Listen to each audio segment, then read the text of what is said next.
So, hello guys, welcome to our digital marketing course. So, if you're a business owner or an entrepreneur who wants to step up your marketing campaign, taking leverage of technologies and social media platforms, this course is definitely useful to get to know the basic components of a marketing funnel. So, for us to start, let us first define what is digital marketing. So, digital marketing is a type of strategy leveraging on online marketing tactics to promote brands, products, or services. It allows businesses to expand their audience and generate potential clients on a large scale. So, shifting your marketing efforts from traditional to digital would give your business the maximum potential to reach a larger target audience. Now, how does it actually work? Nowadays, when people want something for either information or consumption, they go online. It generates hundreds of options and they can easily select which ones suited for their needs. As businesses, our goal is to be the best available option. And basically, digital marketing seeks to develop a beneficial relationship with prospects, leads, and customers online. The key is to develop a digital marketing strategy that puts you in all the places your followers are already hanging out. Then use a variety of digital channels to connect with them in a multitude of ways. So, what are the benefits of digital marketing? So, we have cited here four benefits, major benefits from shifting to digital marketing. One is it's an easy way to create awareness of your company and the product or services you provide. Second, it helps generate leads through social media engagement. Next is reviews could easily be spread through the word of mouth by satisfied customers. And lastly, it will shorten the customer journey by presenting the right offers at the right time. So we are now at the first part of our lesson, which is learning the strategies that gain results. So, attracting customers is easier said than done. Most of our audiences will just scroll through blog posts and websites. So, the challenge here is to get your audience attention and lead them through a process called the customer journey. Now, what is a customer journey? The customer journey is a strategic process that builds a relationship with new clients and converts them into loyal repeat customers. The key is a conversion funnel, a multi-modality campaign that seamlessly and subtly leads a prospect to the desired action. Now, let's walk through the 8 process of crafting your customer value journey. So, the first stage of the journey would be the awareness stage. So before you can sell your products or services, people needs to be aware of your existence. So the first step is about getting people to notice you. There are many ways a prospect could become aware of your company, products, and services. All it takes is just creativity and strategy to attract people towards you. So at this stage, you want to make that first impression. So creativity and content strategy plays a vital role because if a person gets attracted with your content, you can lead them to the next step, which is the engagement stage.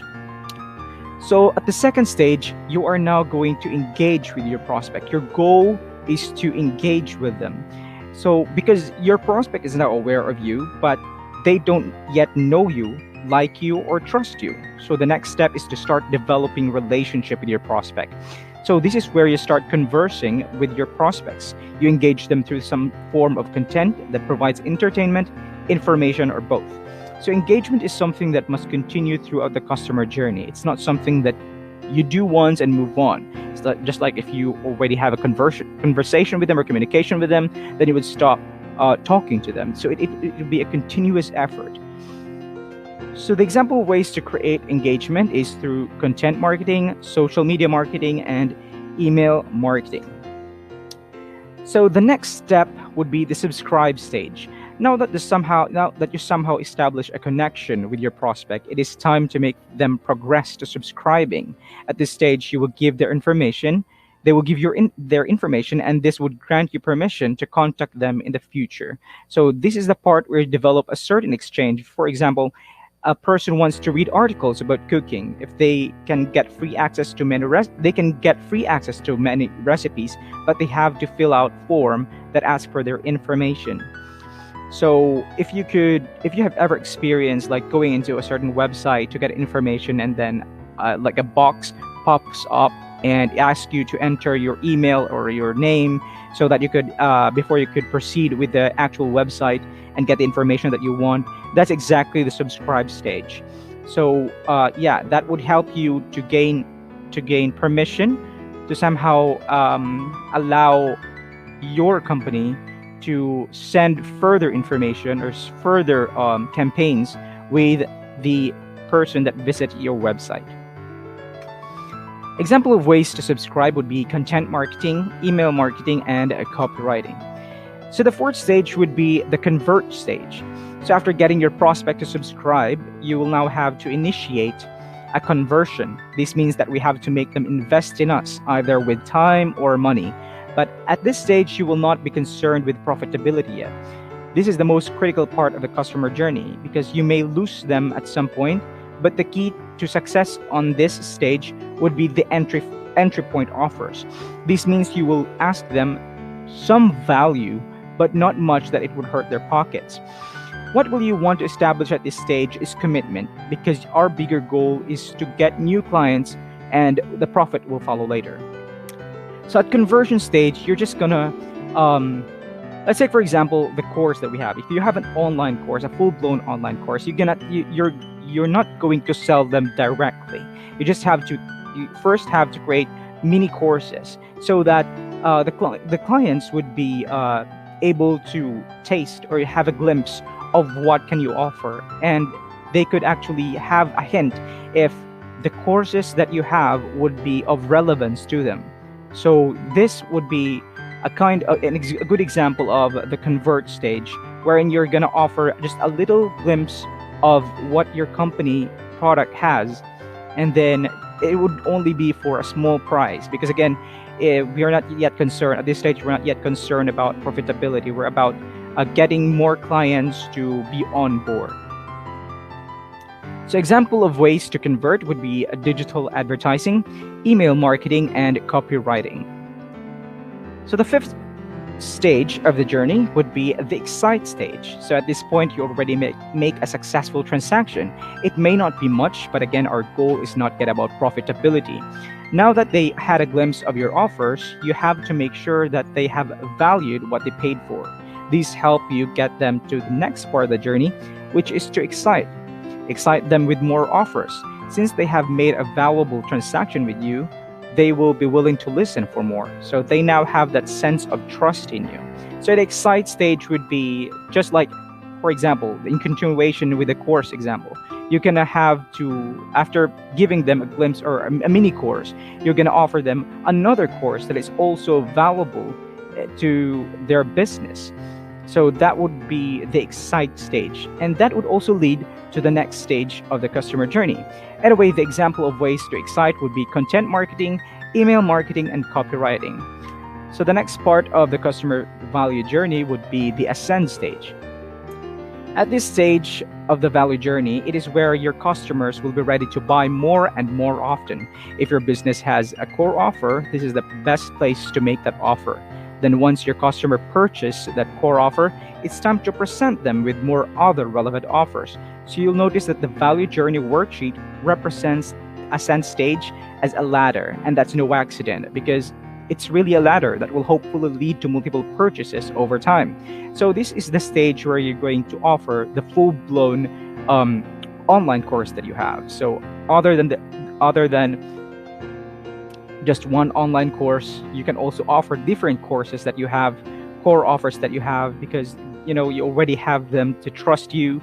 You already gain their attention, that you are relevant to them, that they can get something from you, and that the information that you're giving them is very important to them. So this is now the stage wherein you are going to present them with all that you've got. So example of ways to ascend would be digital advertising, email marketing, content marketing. So the next stage would be the advocate stage. So you now have a happy customer who has made several profitable purchases from you. So the next stage in value journey is to create marketing that encourage your most loyal customers to advocate for your business. An advocate is someone who speaks positively about your brand. An advocate is what you might call a passive promoter. They won't necessarily promote your business in an active way, but when asked about you, they will respond favorably. So one example of the advocate stage is giving them surveys. So if you give them out, if you ask them to fill out survey forms, they would talk about your company positively, and that's where you can say that they're advocates. So these testimonies that they have, you can use these testimonies in your websites, so people could know that you have a very positive feedback from your previous customers. And ways to advocate, example of ways to advocate would be the social media marketing, email marketing, and search marketing. Now, the last stage of the value journey is the promote stage. So promoters differs from advocates in the way that they are actively seeking to spread the word about your brands, products, and services. In some cases, the promoter simply had a great experience with your company and wants to share their story with friends and family. In other cases, they promote because you've created an incentive for them to do so. This puts your message in front of a new audience, the fans, followers, and friends of the promoter. And because this new audience is hearing about you from a trusted source who they already know, they're much more likely to become customers themselves. So at the promote stage would be those customers, previous customers that you have that are willing to actively advocate or actively promote your brand or services to other people like friends or peers that they have. And because they have that kind of influence over them and they have somehow a trust with them, those people that listen to these promoters would eventually skip the first stages of a customer value journey and go directly to subscribe stage or go directly to ascend stage, since it was being presented to them by someone who they trust. So it would be really helpful for your business if you have these kinds of promoters as your advocates or promoters of your brand. And in some cases, you could also use incentives like discounts. Like if you would tell these your previous client that if you could give us or you'd refer us to other of your clients or peers or friends, and you can get them to subscribe to our core offers, you can have a free discount. You're gonna have a discount for your next purchases or for your next monthly subscription. So in that case, you would also encourage promoters, and that would also help you skip the first stages of the customer value journey. Because again, what we want to achieve here is to generate much larger customers and generate sales. So example of ways to promote would be copywriting, email marketing, search marketing. Now that we know about the customer value journey, we have to learn how to move customers to each phase seamlessly and subtly. The answer to this is by creating campaigns that will direct them to each stage. So there are two components of marketing campaign. First one is call to action or CTA. It is what you want people to do. If the marketing campaign you're creating is aimed at subscribe stage of the customer value journey, your call to action might be for people to download a white paper or a checklist or a video resource. So if the campaign is directed to the convert or ascend stage, your call to action might be to buy a product or a service. Now, if your campaign is the campaign that you're creating is for the awareness stage, then the call to action might be as simple as listening to a podcast episode or reading a blog post. So the second component would be the traffic source. So the traffic source could be digital clicks from ads, emails, social media sites, or search engines like Google. Offline marketing could include direct mail, TV or radio advertising, print ads, or anything else that gets the call to action in front of your prospects. So always bear in mind that the main purpose of the marketing campaign is to direct prospects or customers to every phase of the customer journey. And your campaign is very critical, so you have to be creative and innovative in your approach. So that's all for part 1. And if you want to learn more about the digital marketing course, you can click the next video. So I'll see you guys there. Bye for now.